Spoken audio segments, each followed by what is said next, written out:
direkrut dari Benfica setelah 5 tahun menjelajahi panggung sepak bola Eropa. Bek kiri berusia 22 tahun itu kembali ke Santiago Bernabeu dengan membawa segudang pengalaman dan semangat baru, menandatangani kontrak berdurasi 6 tahun, serta akan diperkenalkan secara resmi pada Selasa, 15 Juli 2025. Transfer ini tidak datang dengan mudah. Los Blancos harus menebus klausul pelepasan Carreras senilai 50 juta euro, yang akan dibayarkan dalam beberapa tahap. Proses negosiasi pun berlangsung alot, mengingat Benfica sempat enggan melepasnya sebelum gelaran Piala Dunia antar klub 2025 berakhir. Namun, pada akhirnya kesepakatan tercapai, dan Madrid kembali mendapatkan salah satu lulusan terbaik La Fabrica. Carreras bukanlah wajah asing bagi publik Bernabeu. Ia sempat mengenyam pendidikan sepak bola di Akademi Real Madrid sejak tahun 2017 hingga 2020. Namun, di usia muda, ia memutuskan untuk melanjutkan karir ke Inggris bersama Manchester United. Sayangnya, karirnya di Old Trafford tidak seperti yang diharapkan. Carreras tidak pernah tampil di tim utama Setan Merah, meski sempat dinobatkan sebagai pemain terbaik tim U23 MU pada 2022.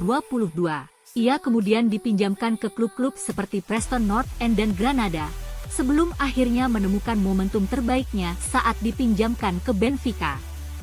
Di klub asal Portugal itu, performa Carreras langsung mencuri perhatian. Ia mencatatkan diri sebagai bek dengan jumlah dribble terbanyak keempat musim lalu di Primeira Liga, melakukan 69 percobaan dribble dan sukses melewati lawan sebanyak 34 kali. Tak hanya tajam saat menyerang, Carreras juga disiplin dalam bertahan. Ia membantu Benfica menjaga 11 clean sheet dan turut berperan penting dalam keberhasilan klub finish di posisi 2 klasemen serta menjuarai Piala Liga Portugal. Penampilan luar biasa itu membuat Benfica mempermanenkan statusnya, dan hanya dalam waktu singkat, Real Madrid datang kembali mengetuk pintu. Kini, Carreras kembali ke rumah, membawa kedewasaan baru dan tekad untuk membuktikan dirinya sebagai pemain penting di tim utama. Dalam konferensi pers perkenalannya, Carreras menyebut kepulangannya ke Madrid sebagai mimpi yang menjadi kenyataan. Ini lebih dari sekadar transfer, ini adalah perjalanan pulang. Saya pergi sebagai anak-anak, dan kini saya kembali sebagai pria, ucapnya. Ia juga mengungkapkan bahwa sang ibu sangat bahagia atas kepulangannya, menambah muatan emosional pada momen istimewa ini. Menanggapi harga mahal yang harus dibayar Madrid, Carreras menegaskan bahwa ia tidak merasa terbebani. Saya tidak peduli soal angka. Saya percaya diri dan tahu apa yang bisa saya berikan kepada tim ini. Fokus saya hanya pada kontribusi di lapangan, ujar sang bek muda.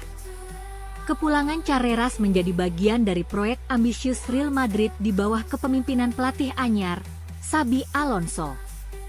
Sektor bek kiri memang menjadi titik perhatian khusus, terutama dengan kondisi Ferland Mendy yang sering dihantui cedera, serta masa depan Fran Garcia yang belum jelas. Madrid sempat mengincar Alphonso Davies dari Bayern Munchen, namun gagal setelah sang pemain memutuskan memperpanjang kontraknya. Kini, fokus pun beralih pada Carreras, yang secara teknis juga terdaftar sebagai pemain homegrown dalam skuad Liga Champions musim depan. Status ini menjadi sangat berharga, terutama setelah banyaknya pemain akademi yang hengkang dalam 2 musim terakhir. Kehadiran Carreras menambah daftar pemain baru yang direkrut Madrid pada musim panas ini. Sebelumnya, klub sudah lebih dulu mengamankan jasa Trent Alexander-Arnold, Dean Huijsen, dan Franco Mastantuono. Mereka semua diharapkan mampu membawa perubahan besar, khususnya di sektor pertahanan yang menjadi sorotan usai kekalahan menyakitkan dari Paris Saint-Germain dengan skor telak 0-4 pada semifinal Piala Dunia antar klub.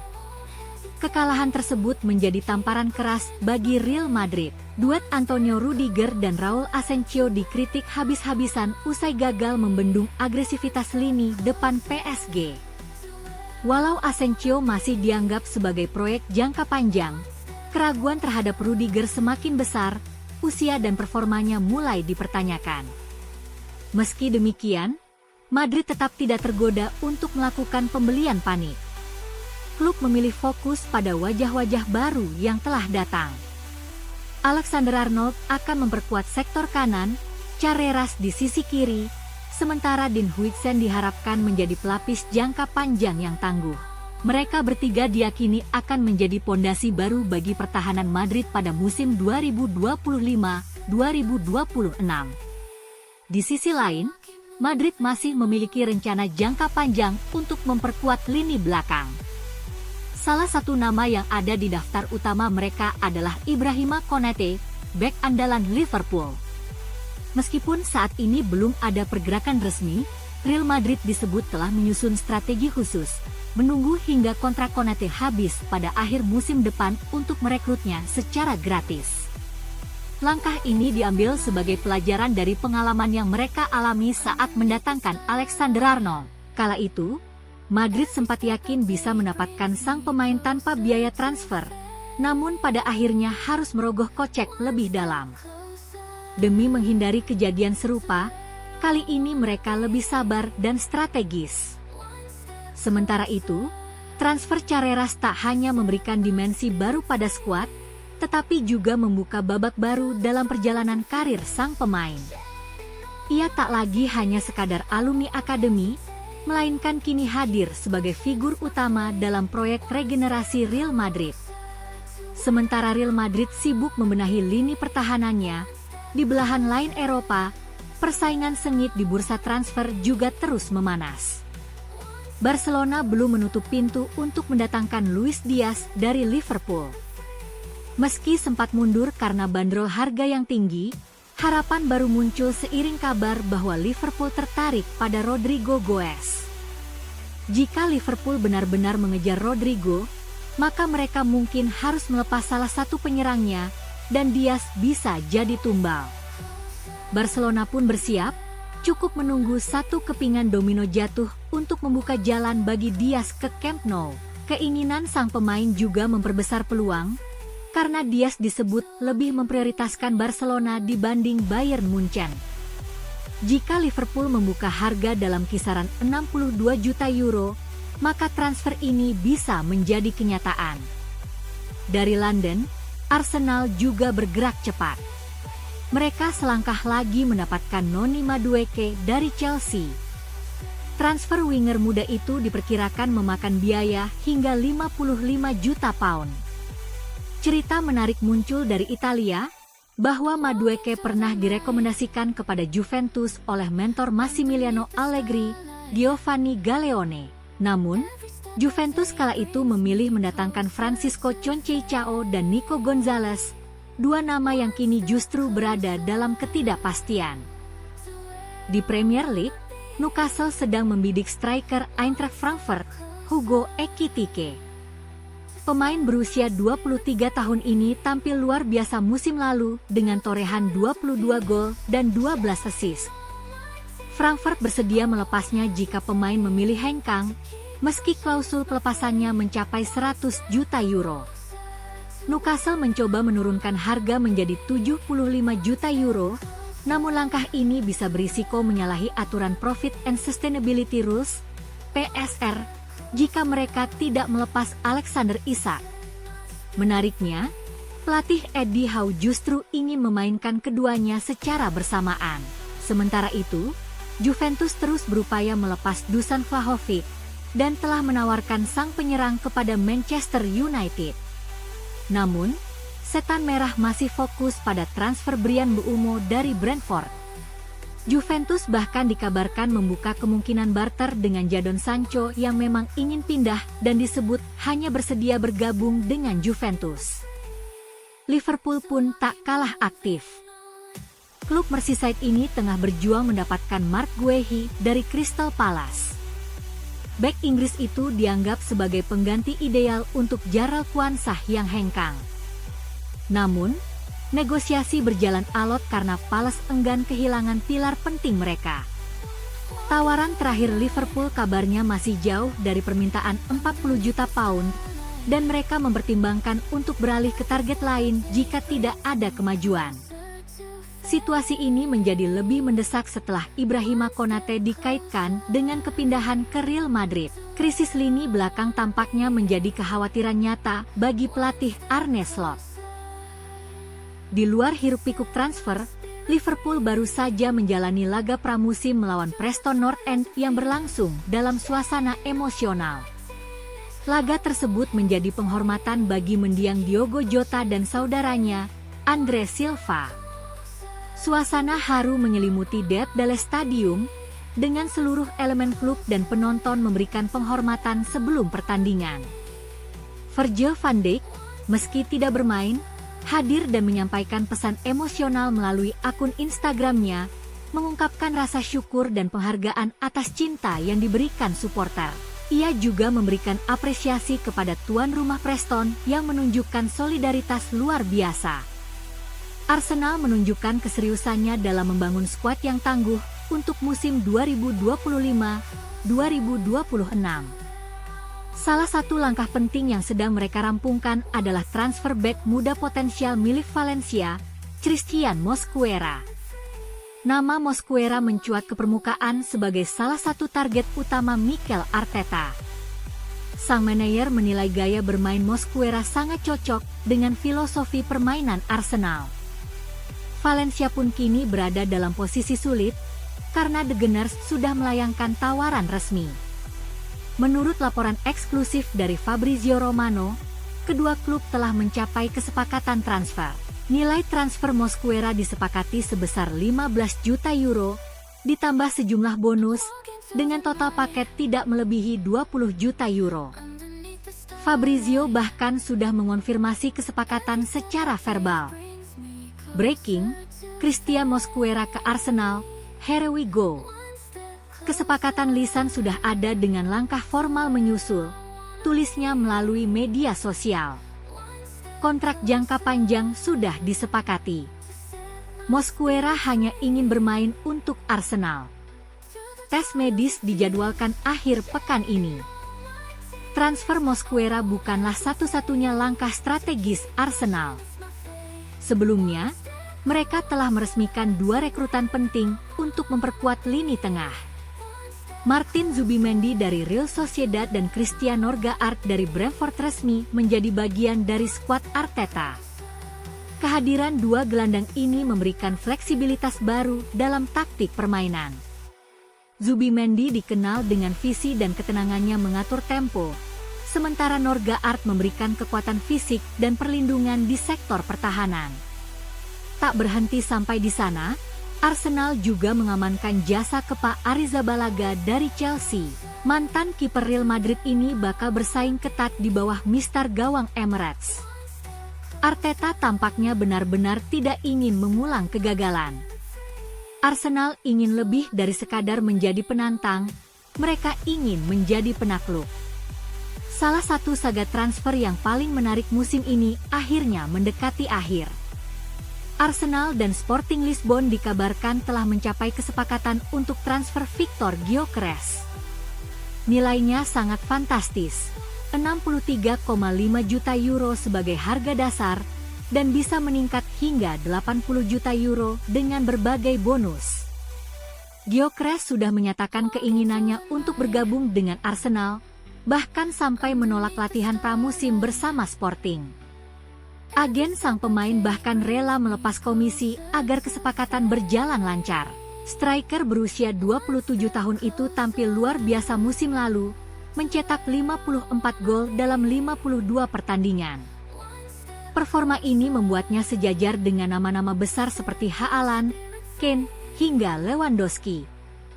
Kehadirannya bisa menjadi elemen yang mengubah Arsenal menjadi mesin gol menakutkan di Premier League. Di tengah bursa transfer yang panas, muncul kabar bahwa bek Chelsea, Benoit Badiashile, akan meninggalkan klub. Namun sang pemain membantah keras rumor tersebut. Dalam wawancara bersama media Prancis, Badiashile menegaskan bahwa ia tetap berkomitmen penuh untuk The Blues. Ia menyatakan tidak memiliki alasan untuk hengkang, dan siap memberikan performa terbaik di musim mendatang. Saya akan tetap bersama Chelsea. Klub, pelatih, dan staf percaya penuh pada saya. Saya mencintai klub ini, kota ini, dan para penggemarnya, tegasnya. Chelsea menorehkan sejarah sebagai klub Inggris pertama yang 2 kali menjuarai Piala Dunia antar klub. Di final edisi 2025, mereka menaklukkan Paris Saint-Germain dengan skor telak 3-0. Cole Palmer mencetak 2 gol, sementara Joao Pedro menambah 1 gol lagi. Namun, tensi tinggi terjadi usai laga. Pemain PSG tampak frustrasi, dan adu argumen panas terjadi antara Joao Pedro dan kiper Donnarumma. Bahkan pelatih Luis Enrique sempat terlihat mengacungkan tangan ke wajah Pedro. Pelatih Chelsea, Enzo Maresca, menunjukkan sikap luar biasa dengan menenangkan Donnarumma. Ia memeluk sang kiper sambil berkata, "Kau telah memenangkan segalanya." Momen ini terekam kamera dan menuai pujian dari berbagai kalangan. Harapan besar timnas Malaysia U23 di Piala AFF U23 2025 langsung terguncang. Pada laga pembuka grup A, mereka secara mengejutkan takluk 0-2 dari Filipina. 2 gol Filipina dicetak oleh Otto Bisong, masing-masing pada menit ke-9 dan 40. Kekalahan ini menempatkan Malaysia dalam posisi sulit untuk lolos dari fase grup. Media Malaysia seperti Berita Harian tak segan melontarkan kritik pedas. Mereka menilai Filipina memberikan pelajaran sepak bola kepada harimau muda. Malaysia dijadwalkan menghadapi Brunei dan Indonesia di laga berikutnya. Untuk bisa lolos, mereka wajib menang besar dan berharap hasil pertandingan lain berpihak pada mereka. Timnas Indonesia U23 tampil luar biasa di laga pembuka grup A Piala AFF U23 2025. Bermain di hadapan puluhan ribu supporter di Gelora Bung Karno, Garuda Muda menggilas Brunei Darussalam 8-0. Jens Raven menjadi bintang utama. Striker naturalisasi keturunan Belanda itu mencetak 6 gol sekaligus, mencatatkan double hat-trick pertama dalam sejarah turnamen. 2 gol lainnya disumbangkan oleh Arhan Fikri dan Raihan Hanan. Pelatih Gerard van den Burg mengakui timnya tampil dominan di babak pertama, namun sedikit menurun di babak kedua. Raven pun mengakui hal serupa dan berjanji akan menjaga fokus di laga-laga berikutnya. Indonesia akan menghadapi Filipina di laga kedua grup. Kedua tim sama-sama mengantongi 3 poin. Indonesia unggul selisih gol, tetapi Filipina tampil mengejutkan saat menumbangkan Malaysia. Head-to-head berpihak kepada Indonesia, dengan kemenangan meyakinkan di 2 pertemuan sebelumnya. Namun kini, Filipina tampil jauh lebih matang dan taktis. Pelatih Van den Burg mewanti-wanti anak asuhnya agar tidak terbuai euforia. Lawan yang mereka hadapi kali ini jauh lebih sulit, dengan kekuatan fisik dan disiplin taktik yang sangat baik. Jens Raven mencetak sejarah sebagai pemain pertama yang mencetak 6 gol dalam satu pertandingan AFF U23. Gol-golnya tercipta dari kombinasi build-up rapi dan penyelesaian akhir yang luar biasa. Salah satu momen menarik lainnya terjadi saat Raven melakukan selebrasi tarian pacu jalur yang tengah viral. Ternyata, selebrasi tersebut adalah bentuk janji kepada seorang teman. "Saya sudah janji untuk melakukan tarian itu jika mencetak gol," ungkap Raven sambil tertawa di konferensi pers. Pelatih Van den Burg ikut bercanda, "Kalau begitu, kamu tidak akan saya mainkan lagi." Terkait kondisi fisiknya, Raven menepis kekhawatiran soal cedera. Ia menyebut hanya mengalami kram biasa karena jatah pergantian pemain telah habis. Ia tetap bertahan di lapangan karena ingin membantu tim hingga laga usai.